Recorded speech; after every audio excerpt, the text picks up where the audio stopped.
Hello students. अब हम solution chapter के बारे में कुछ इंट्रोडक्शन लेते हैं। सॉल्यूशन अर्थात विलयन का मतलब क्या होता है।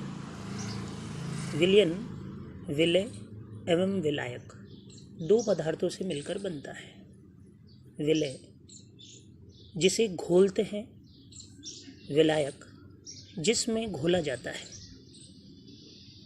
विलय हमेशा कम मात्रा में होता है और विलायक का आधिक्य प्रयुक्त किया जाता है। समांगी विलयन। समांगी विलयन का क्या तात्पर्य होता है। समांगी विलयन का अर्थ है कि विलय और विलायक पूरे विलयन में समान रूप से वितरित होता है। इसे हम एक एग्जाम्पल से समझ सकते हैं। जैसे चाय को बनाने में हम दूध, पानी, चीनी एवं अन्य मसाले आदि प्रयुक्त करते हैं। यदि हम चाय को पीते हैं तो उसके प्रत्येक सिप में उसमें मिलाए गए सभी पदार्थ बराबर मात्रा में होते हैं।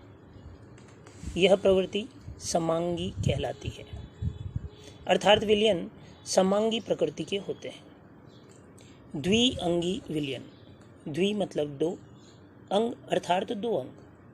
यदि विलयन दो प्रकार के पदार्थों से मिलकर बनता है तो इसे द्विअंगी कहते हैं। यदि तीन तो इसे त्रिअंगी कहेंगे। विलयन के प्रकार। विलयन के प्रकार। भौतिक अवस्था के आधार पर विलयन तीन प्रकार के होते हैं। गैसीय विलयन, द्रवीय विलयन और ठोस विलयन। गैसीय विलयन स्वयं तीन प्रकारों में विभक्त होता है। गैसीय विलयन में विलायक सदैव गैस होता है। इसमें मिलाया गया विलय गैस, द्रव अथवा ठोस हो सकता है। यदि गैस में मिलाई जाए जैसे ऑक्सीजन और नाइट्रोजन, यदि द्रव गैस में मिलाई जाए जैसे क्लोरोफॉर्म नाइट्रोजन में, इसी प्रकार यदि ठोस गैस में मिलाया जाए जैसे कार्बन वायु में उपस्थित हो। यह तीनों उदाहरण गैसीय विलयन के उदाहरण हैं, क्योंकि गैस यहाँ पर विलायक के रूप में उपस्थित है। द्रवीय विलयन। यदि द्रव विलायक के रूप में है तो विलयन को द्रवीय विलयन कहते हैं। यदि गैस द्रव में उपस्थित हो जैसे ऑक्सीजन जल में घुली हो, यदि द्रव में उपस्थित हो जैसे अल्कोहल जल में घुला हो, यदि ठोस द्रव में घुला हो जैसे ग्लूकोज जल में घुली हो। अर्थात यदि विलायक द्रव होगा तो यह विलयन द्रवीय विलयन कहलाता है। इसी प्रकार ठोस विलयन। ठोस विलयन में विलायक सदैव ठोस होता है। यदि गैस ठोस में घुली हो जैसे निकिल की सतह पर हाइड्रोजन गैस, यदि ठोस में द्रव घुला हो जैसे मरकरी सोडियम में उपस्थित होती है जिसे हम अमलगम कहते हैं। सोडियम अमलगम नाम से यह जाना जाता है।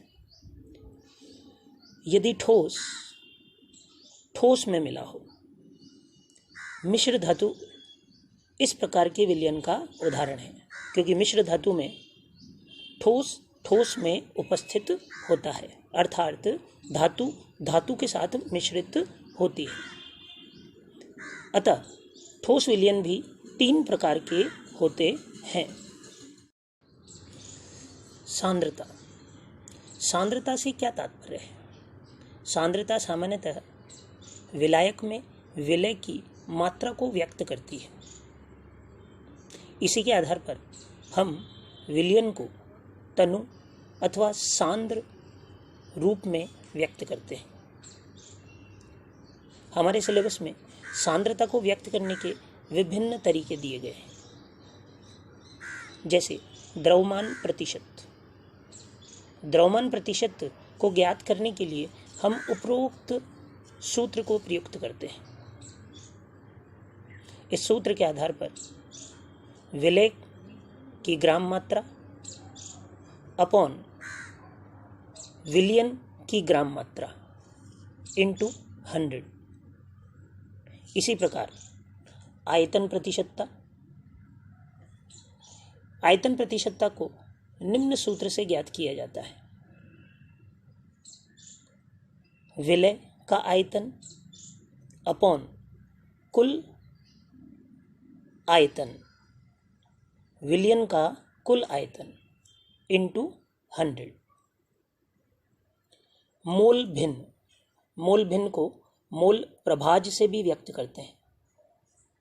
मोल भिन्न को ज्ञात करने के लिए किसी अवयव के मोल में कुल मोल का भाग दिया जाता है। जैसे यदि हम ए अवयव का मोल भिन्न ज्ञात करना चाहते हैं तो अवयव ए के मोल में अवयव ए एवं अवयव बी के कुल मोल का भाग दिया जाता है, तो हमें अवयव ए का मोल भिन्न अर्थात XA ज्ञात हो जाता है।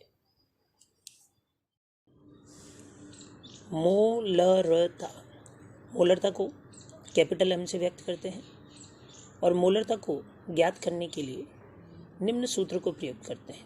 मोलरता बराबर विलय की मोल मात्रा अपॉन विलयन का आयतन लीटर में। विलय की मोल मात्रा को ज्ञात करने के लिए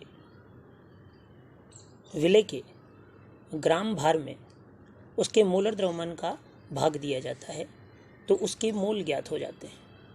यदि हम एक मोलरता के विलयन को बनाना चाहते हैं तो इसके लिए एक मोल विलय को किसी दिए गए विलायक में तब तक मिलाते हैं जब तक उसका आयतन 1 लीटर नहीं हो जाता है।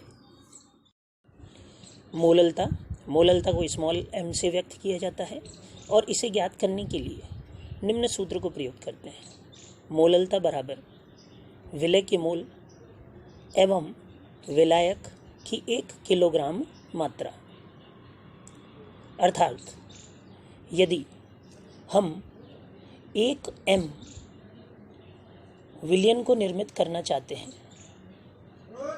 तो विलय के 1 मोल को विलायक के 1 किलोग्राम में मिलाया जाता है। यदि मोललता एवं मोलरता की तुलना की जाए तो मोललता तापमान से प्रभावित नहीं होती, जबकि मोलरता ताप से प्रभावित होती है। ताप परिवर्तित होने पर मोलरता का मान परिवर्तित हो सकता है, लेकिन मोललता का मान परिवर्तित नहीं होता, क्योंकि मोलरता आयतन में व्यक्त की जाती है, जबकि मोललता में आयतन के स्थान पर भार प्रयुक्त किया जाता है। भार तापमान से प्रभावित नहीं होता है।